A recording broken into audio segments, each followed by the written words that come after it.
waxaa sanadjisaday dowladda federaalka ee Soomaaliya oo dhalatay 8 bishii 2017 sanadkii la soo dhaafay oo taariikhdu ay ku beegneed caawa oo kale waxaan ka qayb galnay aniga iyo koox saxafiyiin ah mudan lagu taageerayo sanad guurada dowladda uu hogaamiyo madaxweyne Maxamed Cabdullaahi Farmaajo dabaaldegii ayaa bilowday weli saxaafadiisa toos ah looma furin wax yar markii aan goobta ku sugnayn ayaa waxaa meesha ka dhacay buuq iyo sawaxan nidaamka la ilaaliyo wiilka yarka oo meesha ka buuqaya banaanka loo saaro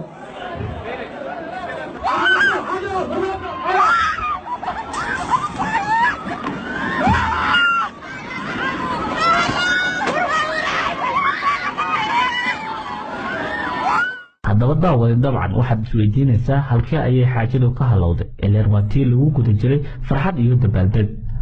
waxaa isla markiiba goobta uu ku yaalo masraxa isku soo gadaamay dhalinyaro caraysan kuwaasoo garab u ah cabdikariin sheekh muuse oo lagu garan og yahay qalbi dhagax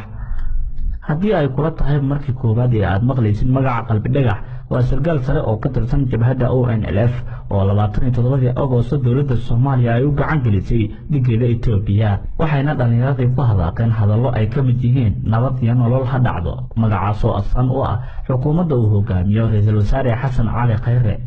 jawiga guud ee goobta lagu qabanayay sanad guurada ayaa mar qura isbedelay waxaa soo gaaray burbur agabkii goobta ku sharaxnaa iyadoo waxyaalo la gaarsiiyay dadweynihii ka soo qayb galay munaasabadda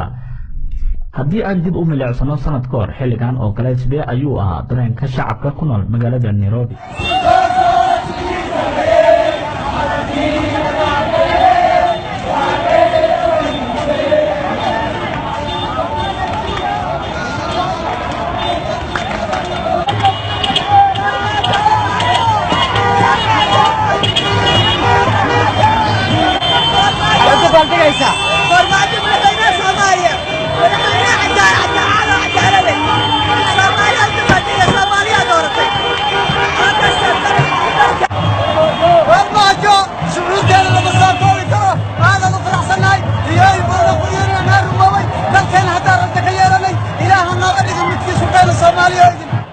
dhiibistii cabdikariin sheekh muuse qalbi dhagax ayaa waxay dowladda ku keentay culays iyo dhaleecaan uga timid bulshada Soomaalida qaarkood waxgaradka iyo waliba mudanayaasha baarlamaanka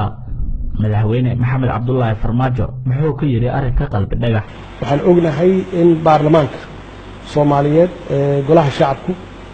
ee arrintaas ay ku sameeyeen debate ay aad uga hadleen ay ka soo saareen documentation ayna u codeeyeen حيالي يو وحوي وهيد وصل شرع دجنت مركي قضينا وحي قارين قان حنا مسنا قان كاسونيا كما دمبس dadka daraasaya siyaasadda ayaa sheegaya in xukuumadda Ra'iisul Wasaare Xasan Cali Khayre ay gaartay tallaabooyin muhiim ah walow ay jiraan dhaliilo uga imaanaya xisbiyada mucaaradka ee ka jira dalka